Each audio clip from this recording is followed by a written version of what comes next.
तो welcome back. Nitin के पाठशाला में आपका फिर से स्वागत है। तो बीएससी फोर्थ सेमेस्टर के सिलेबस में हमने 2 चैप्टर कंप्लीट कर लिए थे, राइट। तो जिनमें से पहला चैप्टर था एल्डिहाइड एंड कीटोन, उसकी पूरी वीडियो लेक्चर सीरीज़ मैं डाल चुका हूँ यूट्यूब पे, आप देख सकते हैं। And second one was the amine chapter. Amine chapter की भी पूरी वीडियो लेक्चर सीरीज़ मैंने प्ले लिस्ट में डाल दी है, और इसी प्ले लिस्ट में आपके पास जो नेक्स्ट चैप्टर है हमारा, that is the diazonium salts, ये भी इसके भी जो वीडियोज़ होंगी वो इसी लेक्चर सीरीज़ में डालेंगे। और साथ ही इस वीडियो लेक्चर सीरीज़ में डाइजोनियम सोल्ट के चैप्टर में पहली वीडियो जो मैं बना चुका हूँ, that was the summary of the previous year questions of the Kurukshetra university Kurukshetra, KUK के जो पिछले सालों में क्वेश्चन पूछे गए हैं इस चैप्टर के, तो उनके ऊपर एक समराइज जो वीडियो है, शॉर्ट वीडियो, वो मैं डाल चुका हूँ, और उसका लिंक आपको इस वीडियो के डिस्क्रिप्शन बॉक्स में भी मिल जाएगा, तो आप जाकर देख सकते हैं, राइट। तो सिलेबस के अकॉर्डिंग हम शुरू करते हैं। देखिए, आपके पास जो चैप्टर है that is the diazonium salt, right. इससे क्या मतलब है? देखिए, डाई का मतलब आपको पता ही है, di denotes the two, right. And azonium का जो ए वर्ड है that is denoted by the presence of nitrogen, so that means it is a carbocation which is possessing the 2 nitrogen atoms, right, and they are the salts, right, यानी कि positive negative दोनों होंगे, they are the salts. So introduction की बात करें, these were the first discovered by the John Peter Chris, right, in 1858. He provide the general formula, that is the ArN2X, right, where X can be any anion like chlorine, bromine, nitrate, this one, right. So depending upon the presence of anions, they may be chloride, bromide, nitrate, etc. Okay, now Ar denotes the aromatic ring, यानी कि जैसे example के benzene है, सो benzene यदि यहाँ है और यहाँ क्लोरीन है, so most commonly use diazonium salt वो क्या रहेगा? बेंजीन डाइजोनियम क्लोराइड, जो कि एग्ज़ाम में पूछा जाता है कई बार, और वही हम अपने चैप्टर्स में भी डिस्कस करेंगे, right.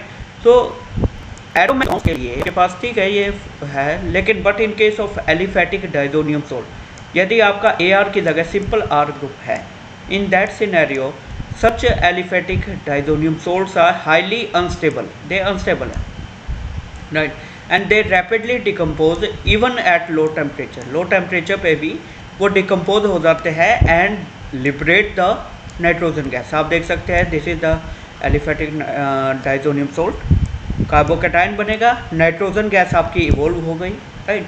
So they are unstable, that is the reason why in this chapter we will be discussing only about the this one, right. और ये क्वेश्चन आपका पूछा जा चुका है प्रीवियस ईयर क्वेश्चन में, why aliphatic diazonium salts are unstable as compare to aromatic diazonium salt. तो reason आपके सामने है, due to their stability, instability, right.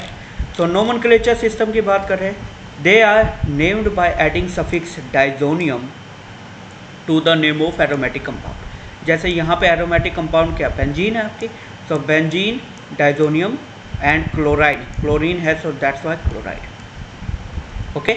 यहाँ पे क्या रहेगा, ये देखिए, पैरा पोजीशन पे आपके पास मिथाइल है, सो पैरा टोलवीन, टोलवीन कहा जाता है ना बेंजीन पे यदि मिथाइल ग्रुप है, तो para toluene diazonium hydrogen sulphate. Similarly para nitro benzene diazonium fluoroborate, this one, right, para chloro benzene diazonium bromide, right. So all of them are the examples. और previous year question में nomenclature अब तक तो पूछा नहीं गया, right. तो next देखते हैं topic, that is the structure of, that is very very important exam point से। आपको यदि स्ट्रक्चर वीडियो में देख लेना, स्ट्रक्चर से काफ़ी क्वेश्चन आते हैं, राइट। तो स्टार्ट करते हैं। देखिए, नेम ऑफ साइंटिस्ट क्या था? ग्रीस, राइट ना। जो फर्स्ट स्ट्रक्चर प्रपोज है दैट वाज बाय ग्रीस। अब डिस्कवर किया है तो कुछ स्ट्रक्चर तो प्रपोज करेगा ही। So molecular formula was found to be, molecular formula ये रहा, तो इसकी स्ट्रक्चर क्या होनी चाहिए? सो ग्रीस ने प्रपोज किया कि आपकी स्ट्रक्चर ये होनी चाहिए इसकी, राइट। यहाँ पे नोटेबल पॉइंट क्या है कि nitrogens, both nitrogens are attach to the benzene ring, right, directly attached है, ठीक है। So that was the propose structure, however it fail to account of the following facts. कुछ फैक्ट्स है वो ये एविडेंस के तौर पे प्रूफ नहीं कर पाई, राइट। तो हम क्या करते हैं, एक्सपेरिमेंट्सली जो हमें फैक्ट्स है मिलते हैं उसको with the help of structure हम एक्सप्लेन करने की कोशिश करते हैं, राइट। कैसे, let's see one by one. देखिए, experimentally it was found that benzene diazonium chloride है, उसका सोल्ट लाइक स्ट्रक्चर है, ठीक है, सोल्ट लाइक स्ट्रक्चर है। बट यहाँ पे कहीं सोल्ट लाइक स्ट्रक्चर नहीं मिल पाया, ना तो पॉजिटिव है ना नेगेटिव है, कोई कैटायन एनायन नहीं है। Second one, displacement of both nitrogen by univalent. Most of the general reactions में क्या पाया गया है, जो यूनिवेलेंट एटम है like chlorine, bromine, iodine, they are able to displace the both nitrogens, right. ये आपके पास दोनों नाइट्रोजन है, तो यहाँ से आपका लेट सपोज कोई एक्स आया है, एक्स ने अटैक किया और नाइट्रोजन यहाँ पे रिमूव हो जाता है, राइट। तो ये स्ट्रक्चर एक्सप्लेन नहीं कर सकती, क्यों? क्योंकि एक बॉन्ड तो चलो मान लेते हैं कि यहाँ से एक्स आया, इसने अटैक किया इस कार्बन पर और यहाँ से ये बॉन्ड ऐसे निकल गया, but what about second one? तो यहाँ आप देख सकते हैं कि यदि यहाँ पे भी अटैक हो रहा है, even then this bond is intact, right? So nitrogen cannot be liberated if this structure is a right one, right? So that is the another limitation for this structure.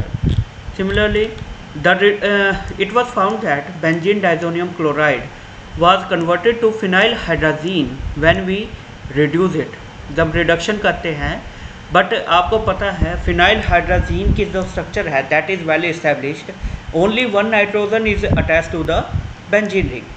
That how it can be possible कि reduction यदि आप कर रहे हैं इसकी, right, यदि ये structure सही है तो इसकी रिडक्शन करने पे एक बॉन्ड कैसे ब्रेक हुआ, that is not possible, right. So that was the another limitation of this structure.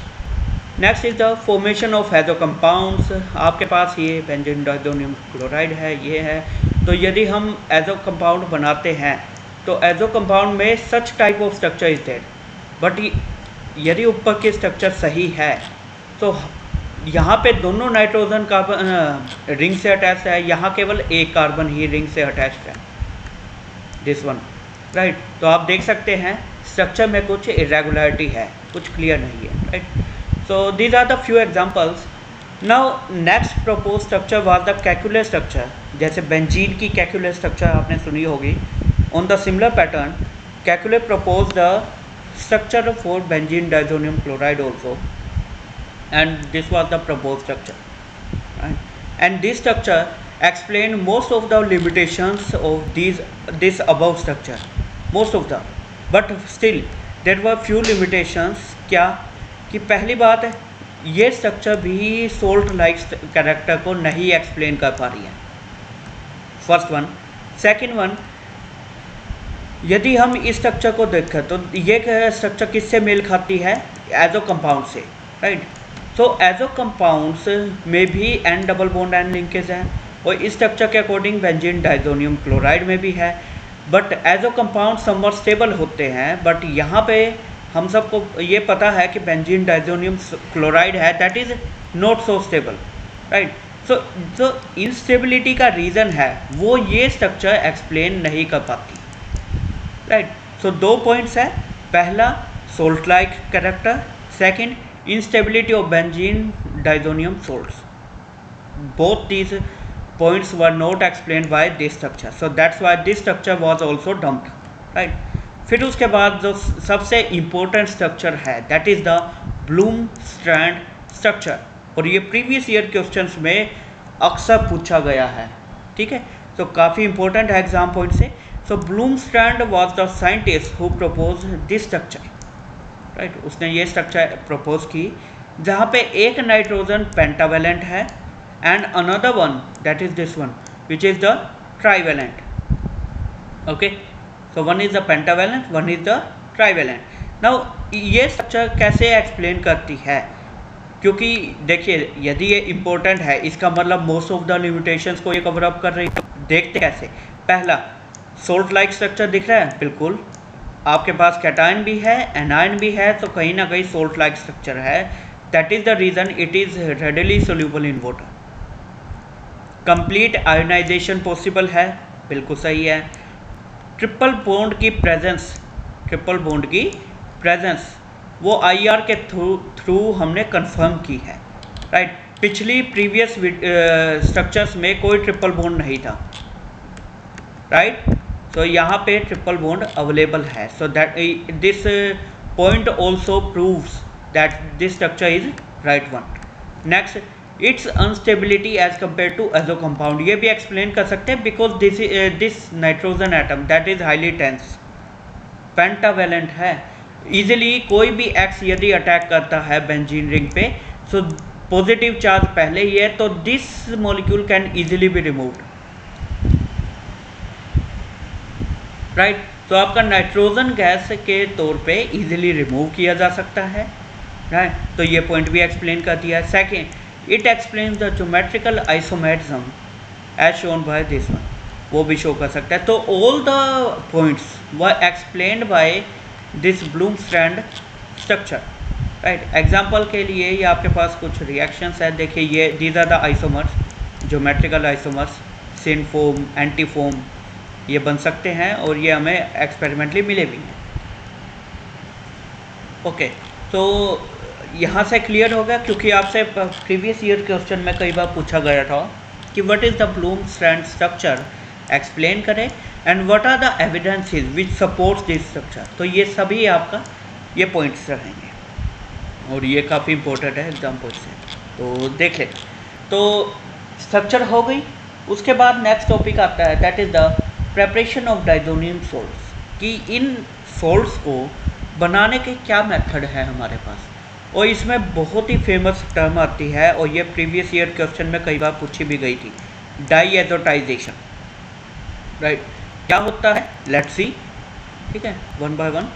देखिए, aromatic diazonium salts they are prepared by adding cold aqua solution of sodium nitrite. देखिए, sodium nitrite है, क्या होता है ये, sodium means Na, nitrite क्या होता है NO2, ये देख सकते हैं, that is the Na, sodium nitrite है, to the suspension of primary aromatic amine, aromatic amine से, यानी कि ये आपके डाइजोनियम सोल्ट किससे बनेंगे, प्राइमरी एरोमेटिक अमीन से जो होंगे, अमीन से आप ये बना सकते हैं, ठीक है। तो एरोमेटिक अमीन्स है, सोडियम नाइट्राइट है, in presence of acid, acid कौन से जनरली आप लेते हैं HCl, क्योंकि हमें क्लोराइड बनाने हैं, राइट। सो जनरली हम एसिड ही लेंगे, और कितने टेम्परेचर पे, 0 से 5 डिग्री सेल्सियस जस्ट।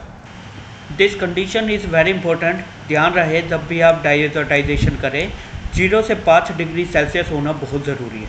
जैसे ही आपका 5 डिग्री सेल्सियस से अबव टेम्परेचर जाएगा, this formed diazonium salt will be disintegrated, dissociate हो जाएगा ये, और आपको बेंजीन मिल जाएगी as a product, right. So unstable है ये, ठीक है। सो रिएक्शन आपकी ये रहेगी, ArNH2 NaNO2 HX 2 moles, so one is the nitrogen, this one, another one this one, twice N and X कहाँ से आ गया, राइट। तो यहाँ से आप ऐसा सोच सकते हैं NaX तो यहाँ गया, राइट, सेकेंड X कहाँ चला गया है, यहाँ पर, okay. And hydrogens and oxygens they combinedly form the, ये देखिए यहाँ से 2H 2 O2 और 2 HX, ये आपके 2 मोल्स ऑफ वाटर निकल गए, राइट। तो एग्जाम्पल के लिए आप एनिलीन लीजिए, डाईएज़ोटाइज कीजिए, बेंजीन डाइजोनियम क्लोराइड आपका रेडी है, right. So they can be formed. This process of conversion of primary aromatic amines into its diazonium salt is known as a diazotisation, याद रहेगा। Now what is the general procedure देखिए, firstly aromatic amines are suspended in dilute acid such as HCl H2SO4, जो आपने बनाना है, यदि chloride बनाने हैं तो HCl लेंगे, सल्फेट बनाने हैं तो सल्फेट सल्फ्यूरिक एसिड लेने, राइट। तो ये आप पहले आपने सस्पेंशन या सॉल्यूशन बनाया अमीन्स को एसिड में डिज़ोल्व करके, उसके बाद उसको कूल किया, then after added the cold solution of sodium nitrite. Sodium nitrite का अलग से सॉल्यूशन, देखिए एक टेस्ट ट्यूब में आपके पास क्या हो गया है यहाँ पे अमीन और structure 1 amine and HCl। Second tube में क्या रहेगा आपके पास NaNO2 NaNO2, राइट। दोनों का ही टेम्परेचर आपने मेंटेन कितना करना है 0 से 5 डिग्री सेल्सियस जस्ट, राइट। फिर उसके बाद आपने क्या करना है टेस्ट ट्यूब 2 को 1 में ऐड कर देना है और कोल्ड कंडीशन में ही रखना है, ठीक है। तो addition is stopped as soon as this. तो फिर उसके बाद आपका ये बन जाएगा बेंजीन डाइजोनियम क्लोराइड। सिंपल सा है मैकेनिज्म यदि हम कंसिडर करें, देखिए दिस इज द HNO2 और ये कैसे बना है, ये आपका है नाइट्रस एसिड HNO2। ये क्यों बना है, क्योंकि हमने क्या डाला था NaNO2, याद है सोडियम नाइट्राइट प्लस HCl। तो जब आप दोनों को मिक्स करते हैं तो यहाँ पे हमारे पास क्या निकल के क्या बनता है नाइट्रस एसिड HNO2 और साथ में NaCl, राइट। तो ये HNO2 कंफ्यूज मत होना कहाँ से आया, that is by the reaction of sodium nitrite with HCl, okay. तो मैकेनिज्म में HNO2 बनेगा, वो हाइड्रोजन को कैप्चर करके आपको नाइट्रोसोनियम आयन देगा, नाइट्रोसोनियम आयन। नाउ आप सबके लिए क्वेश्चन ये है कि this nitrosonium ion whether it is a electrophile और न्यूक्लियोफाइल, ठीक है। तो आप ये देखते रहना क्या है क्या नहीं, या चलो बता ही देते हैं। देखिए ये आपका इलेक्ट्रोफाइल है नाइट्रोसोनियम आयन, राइट। आपके पास क्या है था रिएक्टेंट अमीन, अमीनो ग्रुप में नाइट्रोजन पे लोन पेयर है, so that's why it is behaving as a nucleophile. ये अटैक कर रहा है यहाँ पर, ठीक है। उसके बाद ये इंटरमीडिएट बना, now this intermediate will capture the hydrogen ion, OH positive आ गया, यहाँ से हाइड्रोजन रिमूव करके आपके पास ये बन गया सेकंड इंटरमीडिएट, पहला ये सेकंड ये। फिर उसके बाद आपके पास लोन पेयर्स हैं, ठीक है, उसको शेयर करते हुए इजीली आपका डाइजोनियम सोल्ट बन जाएगा और वाटर मॉलिक्यूल आपका रिमूव हो जाएगा, ठीक है। तो यहाँ से देख सकते हैं NaNO2 से नाइट्रोजन आया है और अमीन पे नाइट्रोजन पहले ही था, ठीक है। तो that is the reason. Now what are the evidences in support of this mechanism. Experimentally it was found that if the benzene ring contains electron withdrawing group, in that case electron withdrawing group जो benzene ring है aromatic amines है, they are less easily diazotisation, right. So diazotise वो बहुत कम होते हैं। And what is the reason, reason आपके mechanism में है, यदि यहाँ इलेक्ट्रॉन विड्रॉइंग ग्रुप लगा देते हैं हम, राइट, बेंजीन रिंग पे, that will abstract the electron density from the nitrogen and the nucleophilicity of nitrogen is diminished, कम हो जाएगी। तो वो अटैक नहीं करेगा, दैट और अटैक नहीं होगा तो आपके पास डाइजोनियम सोल्ट भी कम बनेगा। So that is the reason for this. Similarly, it was found that aromatic rings containing electron donating groups, they undergo diazotization much more readily, बहुत तेजी से, ठीक है। So that is the reason or evidence in support of this mechanism, right. Next आपके पास topic है that is the stability of diazonium salt. Why aromatic diazonium salts are stable while aliphatic diazonium salts are unstable? The reason is the resonating structures. In the case of aromatic diazonium salt, आप देख सकते हैं this is the structure. They are more stable due to dispersal of the positive charge. The positive charge आप देख सकते हैं nitrogen का यहाँ है, राइट, वो आपका डिस्पर्स होकर कहाँ जा रहा है, ठीक है, जनरेट हो रहा है, राइट। तो पॉजिटिव चार्ज आपका कार्बन पे तो over the whole ring disperse हो रहा है, that is the reason for stability of this cation, right, जो आपका ये कैटायन है, but no such stability was found in aliphatic diazonium salt. Aliphatic के केस में कोई रेजोनेंस पॉसिबल नहीं है, कोई dispersal of positive charge available नहीं है, that is the reason for instability, right. तो that is why aromatic diazonium salts are much more stable as compare to aliphatic diazonium salt, right, याद रहेगा। And last topic for today's video, that is the physical properties. The arene diazonium salts, they are colourless crystalline solid with high solubility in water. Obvious है, जब salts हैं तो solubility तो होगी, right. So many diazonium salts they are explosive in dry state, यानी कि काफ़ी reactive होते हैं। That is the reason why they are never isolated but they are usually prepared in situ. In situ का मतलब होता है हम उसको स्टोर करके नहीं रख सकते, हमें उसी समय बनाना है, उसी समय कंज्यूम करना है। So consumption and preparation they will go hand in hand, right. So however certain diazonium salts of fluoroborates, they are relatively insoluble in water and stable enough to be stored, right। उनको stable store भी किया जा सकता है, कुछ ऐसे exception भी है, right. So this was the physical properties, right. तो अब इस वीडियो में हमने क्या क्या स्टडी किया, इंट्रोडक्शन देखा, नोमेनक्लेचर सिस्टम देखा, साथ ही में हमने स्ट्रक्चर से रिलेटेड काफ़ी सारी क्वेरीज सॉर्ट आउट की। फिर उसके बाद हमने देखा कि आपके पास स्टेबिलिटी क्यों है, what is the reason for stability of aromatic diazonium salt, and at last the physical property, right. So this were the topics for today, right. किसी भी बच्चे को कोई भी क्वेरी है, ही और she is most welcome to the comment section. आप comment section में आके अपनी क्वेरी पूछ सकते हैं। इसके बाद जो नेक्स्ट वीडियो में हम पढ़ने वाले हैं, that is the chemical property, वो प्रोबेबली शायद आखिरी वीडियो होगी इस टॉपिक पे, बाकी देखते हैं क्या रहेगा, ठीक है। तो ठीक है बच्चों, टेक केयर, पढ़ते रहिए, स्वस्थ रहिए, जय हिंद, बाय बाय।